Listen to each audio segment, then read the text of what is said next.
वसुदेव जी महाराज के पास में देवर्षि नारद आए और नारद जी ने पूछा, तो नारद जी से पूछा, नारद जी ने वसुदेव जी कहते हैं मनुष्य जीवन प्राप्त करने के बाद मोक्ष का मार्ग क्या है?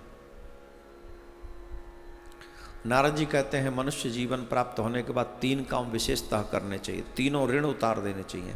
जब तक तीनों ऋण न उतर जाएं तब तक जीव की मुक्ति नहीं हो सकती।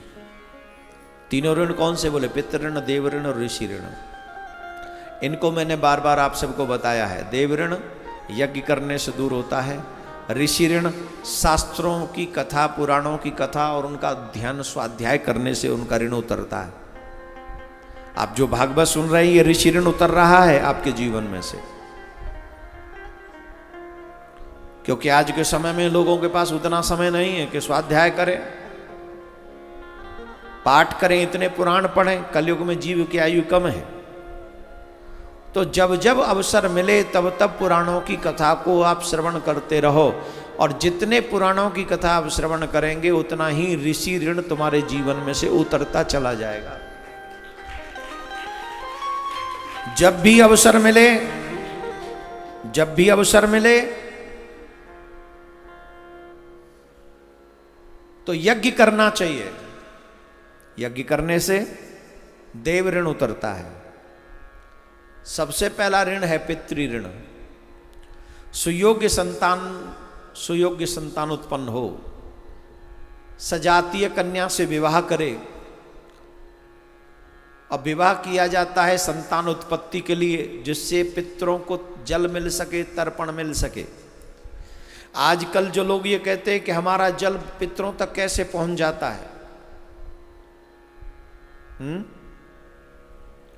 तुम्हारे मुंह का भोजन पेट तक कैसे पहुंचता है? अरे बोले तो मुंह के द्वारा पहुंच जाता है अंदर। बोले अंदर कैसे? खाया तो मुंह में, अंदर तो ये 1-1.5 बिलांद का जगह है, कैसे पहुंचता है? बोले कि अंदर ही अंदर रास्ता है, वो पेट तक पहुंच जाता है। बोले रास्ता बनाया किसने? कौन से वैज्ञानिक ने अंदर अंदर रास्ता बनाया था? जवाब दीजिए, कोई है? ये रास्ता बनाया भगवान ने तुम्हारी उदर पूर्ति के लिए। तो पितरों को कैसे तर्पण मिलना है, पितरों तक कैसे पहुंचाना है, वो रास्ता भी बनाया है वेदों ने, पुराणों ने, भगवान ने। उन्हें पता है कि तुम करो तो उन तक कैसे पहुंचेगा। उन्हें पता है कि तुम क्या करोगे तो उन तक कैसे पहुंच जाएगा। इसलिए कभी भी डिनाई नहीं करना चाहिए। अगर हम किसी की संतान हैं तो निश्चित मनुष्य जीवन पाने के बाद अपने पितरों के कल्याण के लिए प्रयास करना चाहिए। और श्राद्ध पक्ष उन सभी दिनों में सर्वश्रेष्ठ दिन है। सर्वश्रेष्ठ दिन है श्राद्ध पक्ष।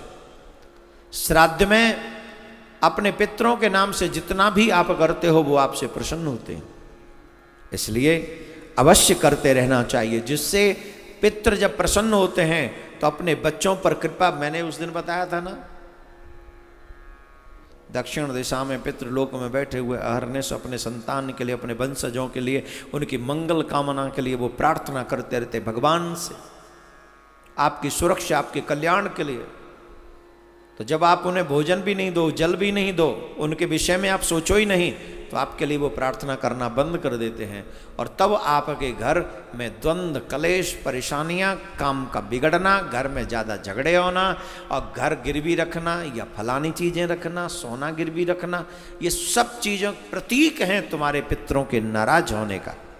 इसलिए पितृ अवश्य उतारना चाहिए। श्राद्ध पक्ष में श्रेष्ठ समय है।